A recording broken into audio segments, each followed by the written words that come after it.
Hello students, आप सभी का सक्सेस केमिस्ट्री चैनल पर स्वागत है। और जैसा कि लास्ट टाइम पे हम लोगों ने पीरियोडिक प्रॉपर्टीज़ के 2 लेक्चर कंप्लीट कर दिए हैं। अगर आज अब तक आपने नहीं देखा है तो डिस्क्रिप्शन बॉक्स में मैं आपको लिंक दे दूंगा पीरियोडिक प्रॉपर्टीज़ की दोनों पार्ट के, आप वहाँ से देख लेना। और आज हमने लास्ट टाइम पे क्वेश्चन दिया था कि calculate the Z effective for the last electron of Zn। If we talk about the last electron of Zn, then first we have to write electronic configuration of Zn. Zn atomic number is 30.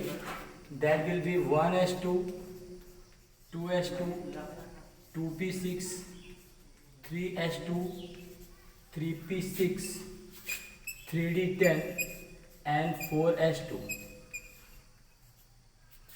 Last electron 4s2 में आएगा। ठीक है, कुछ लोग ये सोच रहे होंगे कि लास्ट इलेक्ट्रॉन कहाँ पे आएगा, 3D में। नहीं, लास्ट इलेक्ट्रॉन जो यहाँ पर निकलेगा वो कहाँ पे होगा, 4s2 पे।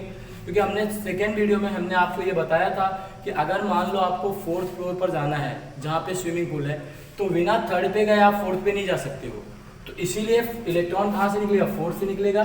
तो हमारा n कौन हो जाएगा, ये हो जाएगा, n ये हो जाएगा, और n-1 ये हो जाएगा, और n-2 ये हो जाएगा। और हमने लास्ट टाइम पे बात किया था कि n के लिए जो नंबर ऑफ लेते हैं हम 0.35 लेते हैं, n-1 के लिए कितना लेते हैं, 0.85, और n-2 के लिए हम कितना लेते हैं बताइए, 1। अगर हम कैलकुलेट करने के लिए जाएं सिग्मा, तो सिग्मा के लिए क्या होगा, देखो 1, इसमें लास्ट इलेक्ट्रॉन में कितने 1 होंगे, 1 into 0.35 plus 10, 6 plus 2 that means 18 into 0.85 plus 6 to 8 to 10 is to 1. When we solve it, that will be equal to 0.35 plus 18 5s are 90, 9, 18 8s are 144 plus 9, 144 plus 9, 15.30 plus 10, 10 plus 25 plus 25.6.5, 25.65. This will be equal to 25.65. Z effective will be equal to Z minus sigma, that will be equal to, तो कितना हो जाएगा, 30 minus 25.65 and that will be equal to 4.35. तो Z effective की value कितनी आ गई, 4.35। Last time पे 2 से 3 लोगों ने कमेंट करके बताया था कि आंसर कितना आएगा। तो आप यहाँ पे देख लो कि क्या आपने क्या मिस्टेक किया था। कुछ भी मिस्टेक रहा हो, जो ये आंसर है आपका यही होगा। फिर हमने लास्ट टाइम पे बात किया था कि factor affecting the atomic radii, जिसमें हम अलोंग द पीरियड ये डिस्कशन कर चुके थे। Now we will discuss about factor affecting atomic radii in a group. That means atomic radii in a group. हम किस में डिस्कस करने जा रहे हैं, एक ग्रुप में। आप जानते हैं on moving from up to down, that means up से डाउन पर आने पर number of cell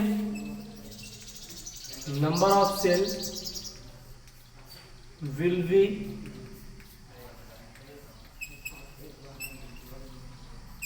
increases. Up to down, number of cell will be increases. If the number of cell will be increases, that means we can say that is the nucleus. That is the nucleus, and that one is the cell. If one cell will be increases, then the atomic size will be already increases. Atomic size directly proportional to number of, इसका मतलब ये हुआ अगर हम किसी भी group में ऊपर से नीचे की तरफ आ रहे हैं तो एटॉमिक साइज क्या होगा, बढ़ेगा। दूसरी बात अब हम बात करेंगे डायगोनल रिलेशनशिप की। डायगोनल रिलेशनशिप क्या होती है, आइए देखते हैं। डायगोनल रिलेशनशिप,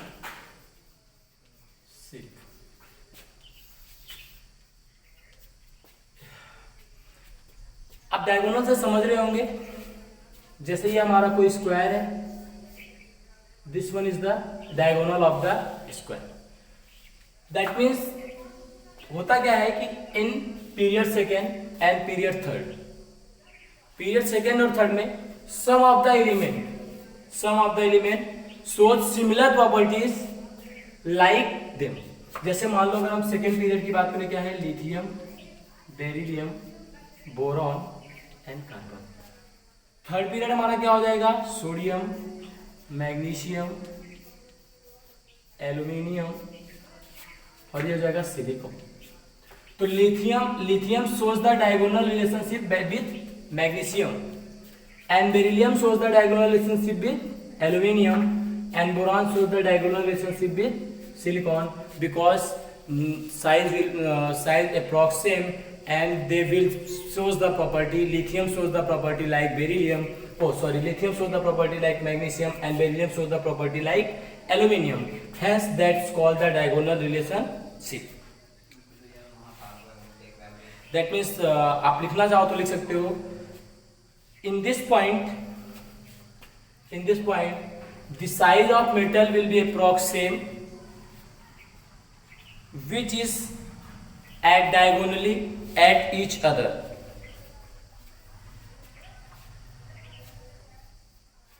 चलिए अब हम कुछ ग्रुप में ट्रेंड की बात करेंगे। Now we will discuss about some trends in group for atomic radii. Trend,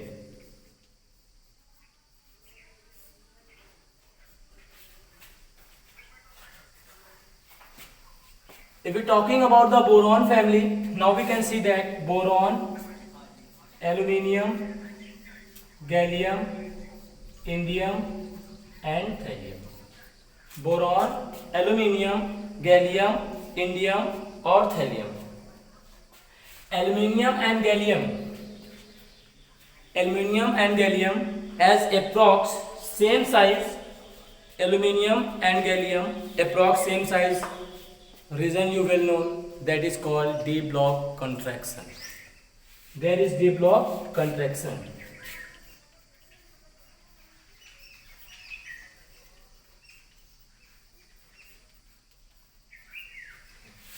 आप हमें बताइएगा what is the reason indium and tellurium has approx the same size. Comment box में कमेंट करके जरूर बताइएगा कि what is the reason why indium and tellurium has approx same size. Reason comment box में जरूर बताइएगा कमेंट करके what is the reason indium and tellurium has approx same size.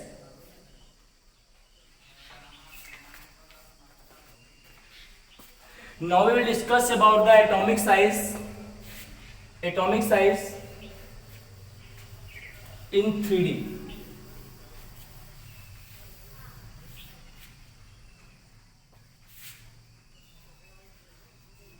Variation of atomic size in 3D series.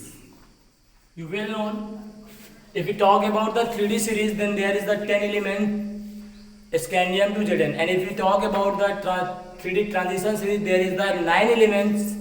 Zn has removed from that series because Zn is not a transition element. You know,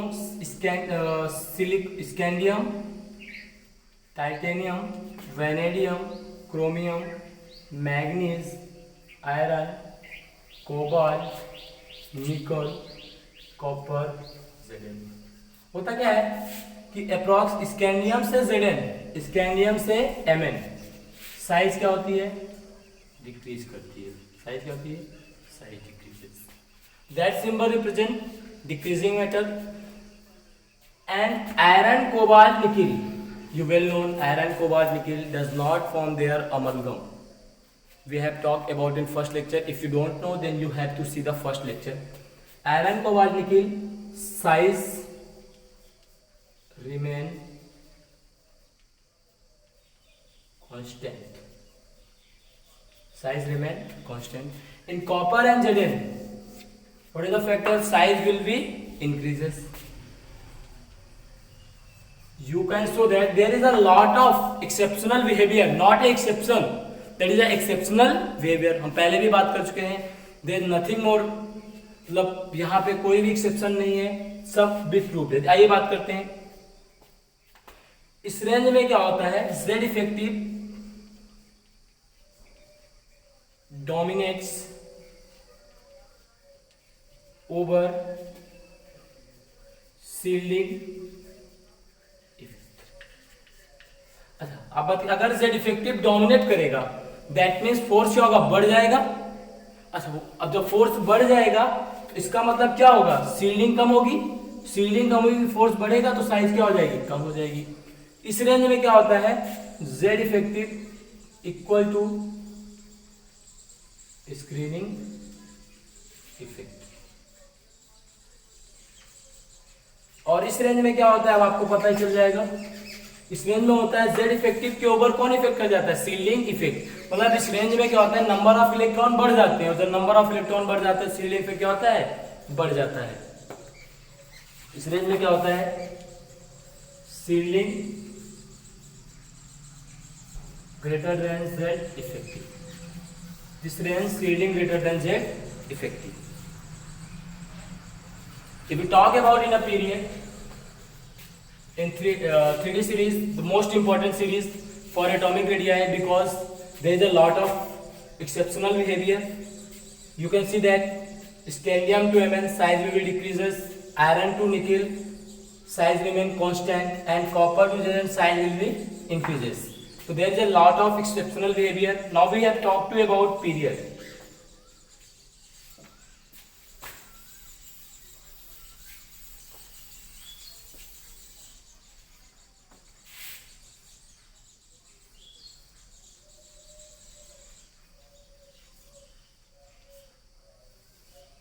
now we have talk about period.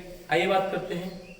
अगर हम fourth period की बात करें, यहाँ पे कौन सा होगा, 3D सीरीज.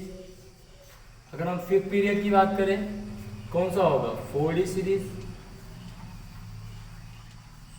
अगर हम सिक्स पीरियड की बात करें, यहाँ पे क्या होगा, सिक्स पीरियड की बात करें तो यहाँ पे हो जाएगा क्या, 5D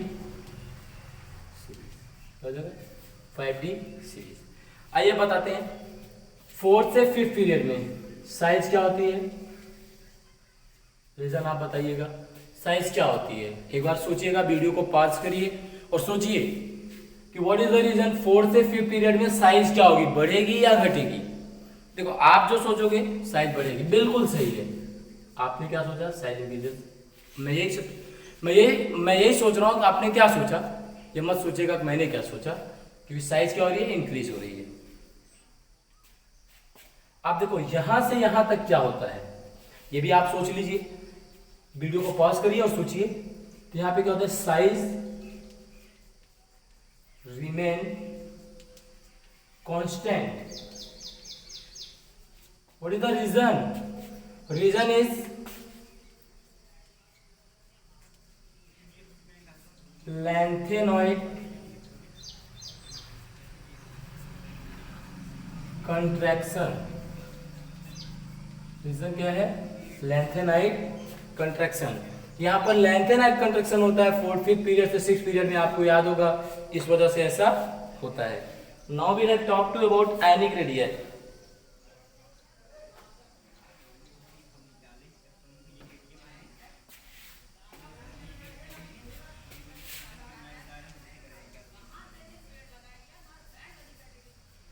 Ionic radii, and we know that we have two ions. First one is cation and second one is anion.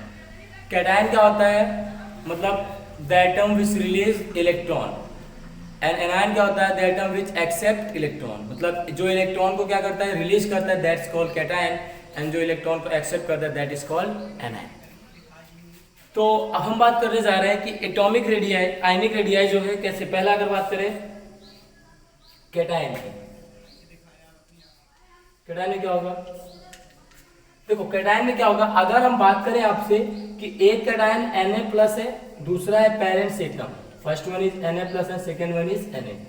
Now we have to say that if Na release a electron then Na+ have only 2 cell, but Na has 3 cell, and we know that if the number of cell increases then size is also increases. In the first point you can write size of cation is always greater than parent atom, always greater than parent atom.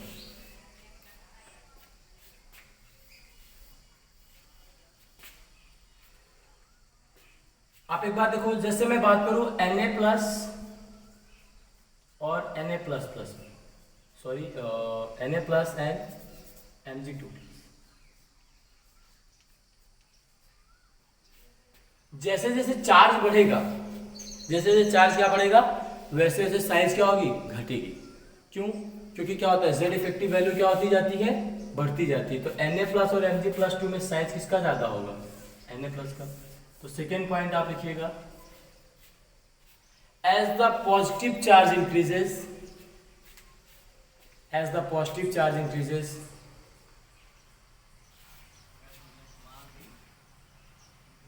size will be decreases.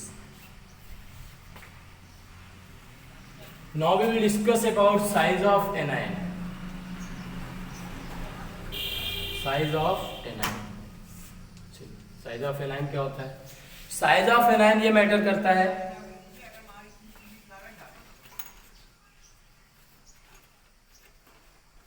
that means size of anion first में if we talk about Cl and Cl minus, Cl क्या करेगा, एक electron accept किया है, that means जैसे ये electron accept करेगा we know that the both in third shell, in Cl and Cl minus both the electron are in third shell. Cl में outermost shell में कितने इलेक्ट्रॉन हैं, 5।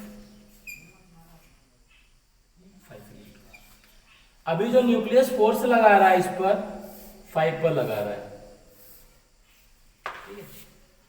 लेकिन अगर वही Cl माइनस हो जाए, Cl माइनस हो जाए, कितने इलेक्ट्रॉन हो जाएंगे, 6 इलेक्ट्रॉन। अभी अब न्यूक्लियस कहां पे, 6, there is a force between 6, यहां पे ये फोर्स 5 लोगों में डिस्ट्रीब्यूट था, मतलब न्यूक्लियस 5 इलेक्ट्रॉन की फोर्स डिस्ट्रीब्यूट कर रहा था, यहां पर 6 इलेक्ट्रॉन की भी डिस्ट्रीब्यूट करता है। नाउ विल डिस्कस अबाउट, अब बताइए कहां पर फोर्स ज्यादा होगा, फोर्स यहां पर ज्यादा होगा और यहां पर फोर्स ज्यादा होगा, दैट मींस Z इफेक्टिव क्या होगा, मैक्सिमम होगा। यहाँ पे Z इफेक्टिव क्या होगा, मैक्सिमम होगा, और Z इफेक्टिव यहाँ क्या होगा, मिनिमम होगा। और अगर Z इफेक्टिव बढ़ेगा तो साइज क्या हो जाएगी, घट जाएगी। इसका मतलब क्या हुआ कि Cl और Cl माइनस में Cl माइनस का साइज क्या होगा, ज्यादा। Cl एंड Cl माइनस में Cl माइनस का साइज क्या होगा, ज्यादा होगा। तो ऐसे हम लिख सकते हैं कि इफ द आइसोइलेक्ट्रॉनिक स्पीशीज, तो आप पहला पॉइंट है, ठीक है, पहला पॉइंट लिखिएगा, size of anion will be increase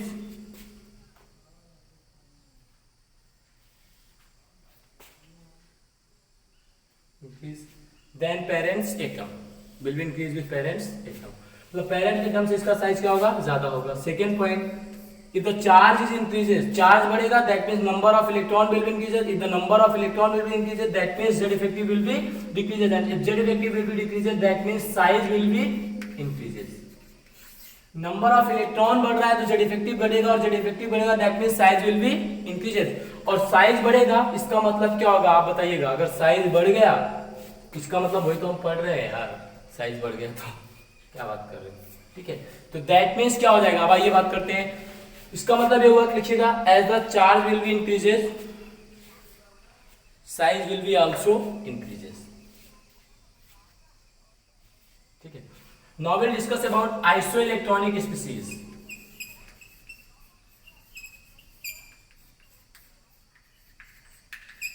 Isoelectronic species.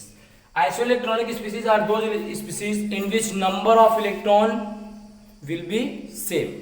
मतलब आइसोइलेक्ट्रॉनिक स्पीसीज वो होते हैं जिसमें नंबर ऑफ इलेक्ट्रॉन क्या होते हैं, सेम होते हैं, जैसे n-3 and O-2, ठीक है।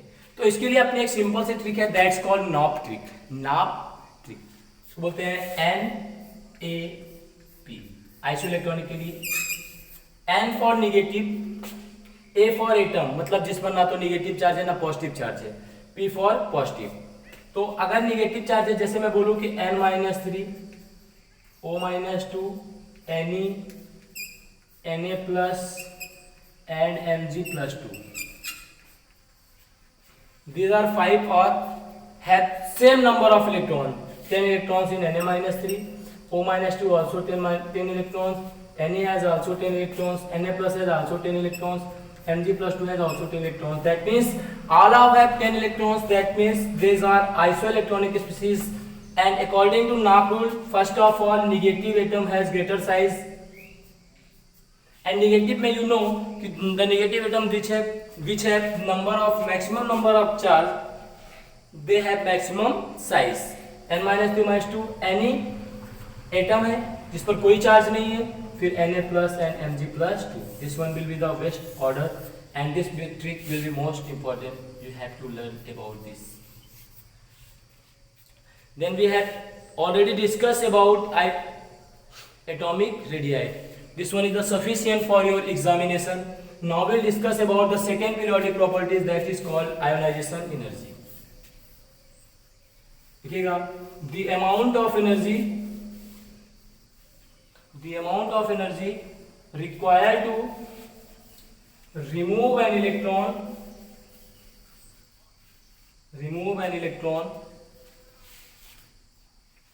from the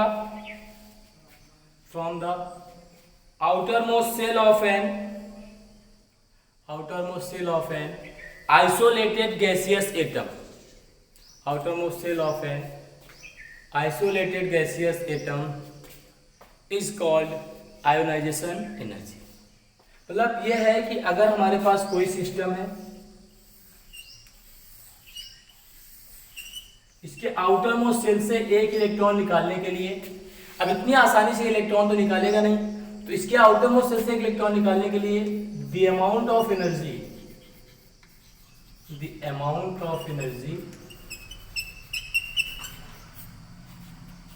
which is required is called ionization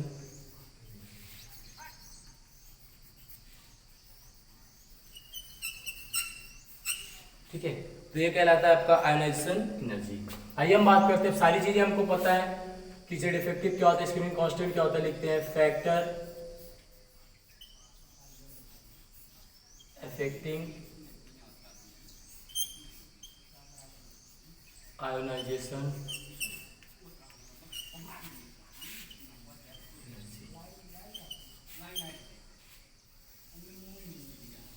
factor affecting ionization energy मतलब ऐसे कौन से फैक्टर हैं जो आयोनाइजेशन एनर्जी को क्या करते हैं, अफेक्ट करते हैं। इस बात को जानने के लिए आइए हम बात करते हैं सबसे पहले जेड इफेक्टिव की।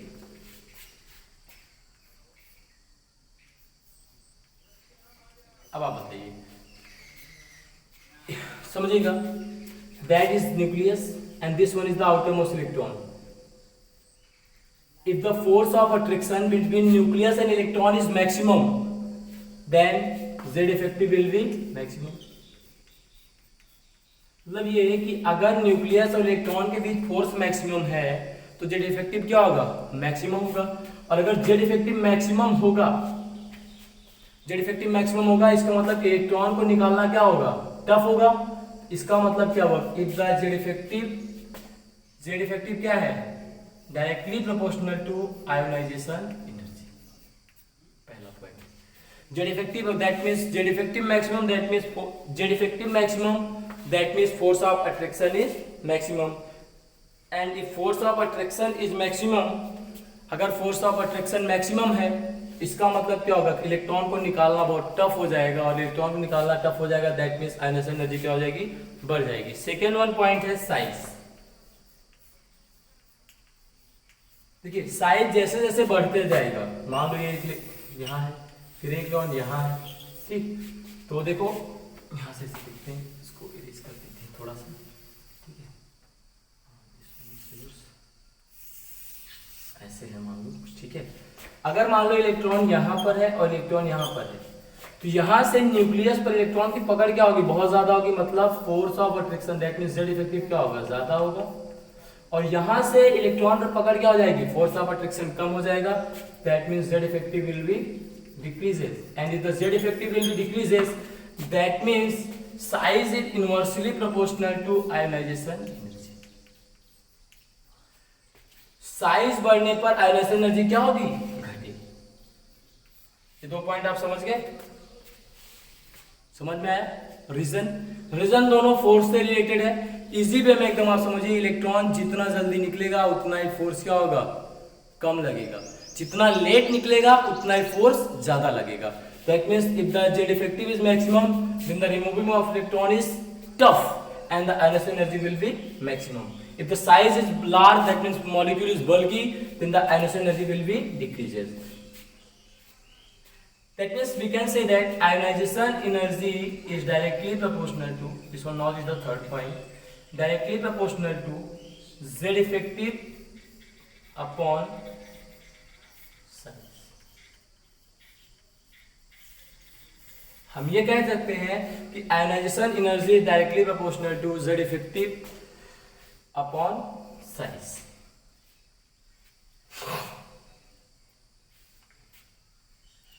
Third point,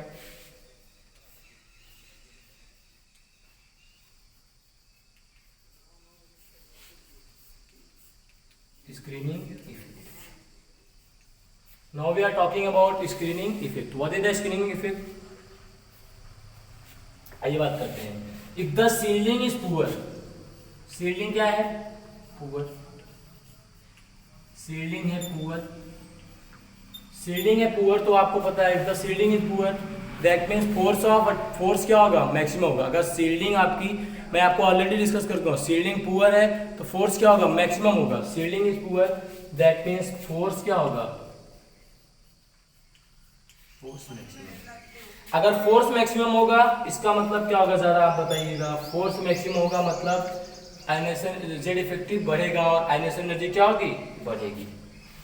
That means ionization energy is increasing।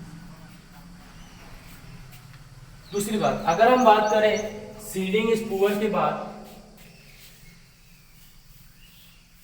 Shielding is effective, that means effective shielding. अगर इफेक्टिव शील्डिंग की बात किया जाए तो आप बताइएगा क्या होगा। देखिए इफेक्टिव शील्डिंग होगा, दैट मीन्स फोर्स क्या होगा, डिक्रीज करेगा, और अगर फोर्स डिक्रीज करेगा दैट मींस जेड इफेक्टिव क्या हो जाएगा, कम हो जाएगा। अगर जेड इफेक्टिव कम हो जाएगा दैट मींस आयनाइजेशन एनर्जी क्या हो जाएगी, कम। That means if the effective shielding है तो फोर्स क्या हो जाएगा, कम हो जाएगा, एंड आयनाइजेशन एनर्जी क्या हो जाएगी, कम हो जाएगी। सारा आप देख रहे हो कि सबका सारा का सारा खेल किसका है,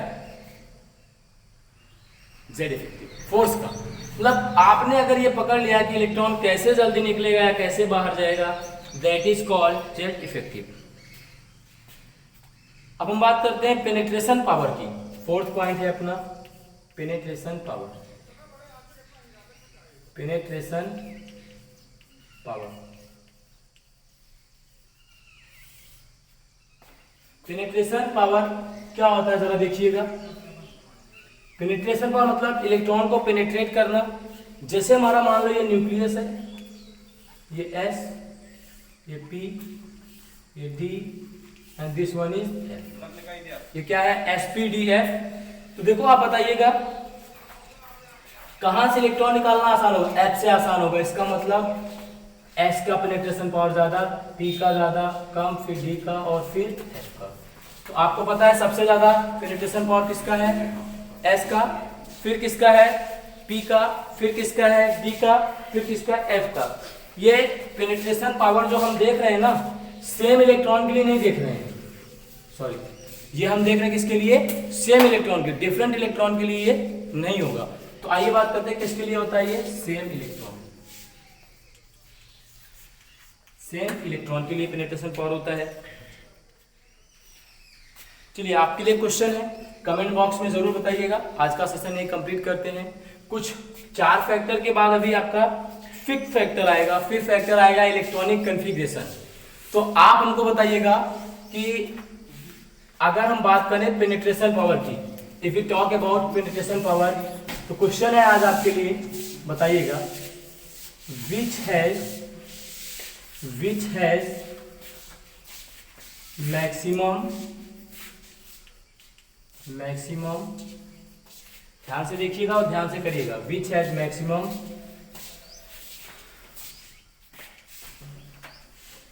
पेनिट्रेशन पावर 4s और 3d। आपको बताना है 4s और 3d में किसकी पेनिट्रेशन पावर मैक्सिमम होगी। कमेंट बॉक्स में जरूर बताइए और वीडियो को लाइक, सब्सक्राइब, शेयर जरूर कीजिएगा, जिससे हमारा भी थोड़ा सा मोटिवेशन होता रहे और हम आपके लिए और अच्छे अच्छे पॉइंट लेकर आते रहें। इस क्वेश्चन को आप जरूर कीजिएगा और कमेंट बॉक्स में जरूर बताइएगा। और आप बताइएगा, हमको एक और क्वेश्चन है आज आपके लिए कि अलोंग पीरियड जाने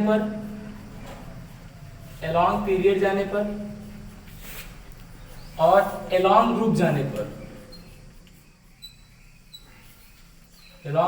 पर what is the variation in ionization energy. Thank you watching for success chemistry.